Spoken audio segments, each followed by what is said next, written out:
Hello. Last evening I was out with a friend and it was still daylight, early evening, and we were walking across the road with other people, and the little boy beside us was crying, and I wasn't sure what had happened. He just kind of appeared beside me, really. But what I did notice was how his dad was behaving with him. He very curtly said, "What are you crying for?" He was probably about 3 or 4 years old, this little boy. He was holding his dad's hand, and we were on a very busy road waiting for the traffic lights to change so that we could all cross safely. And he said that we missed the bus. And Dad said, "Oh, don't be so ridiculous. Don't be silly. We can get another bus."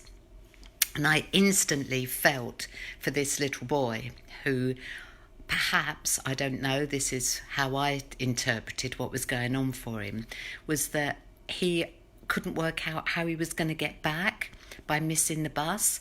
Dad had said, "Don't be silly, there's another one, we can get on another one." But he didn't acknowledge how this little boy was feeling.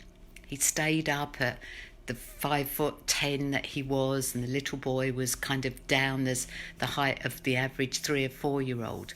So he was at an angle to him, being quite abrasive and abrupt with him. And I did feel for Dad too, so don't for 1 minute think I don't feel for the adult. I do. I actually know what it feels like. I felt like it myself. If you can just go down to their level when they're upset or when they're angry or whatever it is that's going on for them, get down to their level so that they can see your face and feel how you're feeling. He just needed somebody to acknowledge how he was feeling.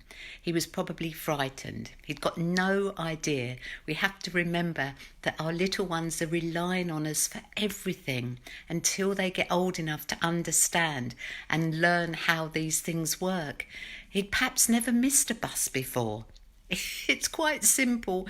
We miss buses and we have to deal with it, but they don't actually understand that there's going to be another bus come along, that there's another form of transport to get them home. They could get a cab.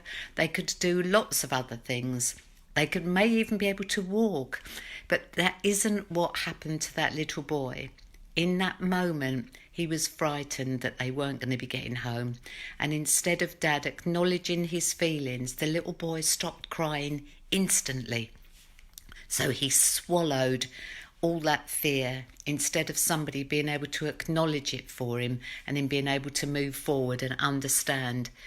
So next time you have some little person that gets distressed over something, even if you're not sure what it is, the reason why they're distressed, just take hold of them, pick them up, go down to their height and acknowledge what it feels like to be them. Just imagine what that would feel like if somebody did that for you.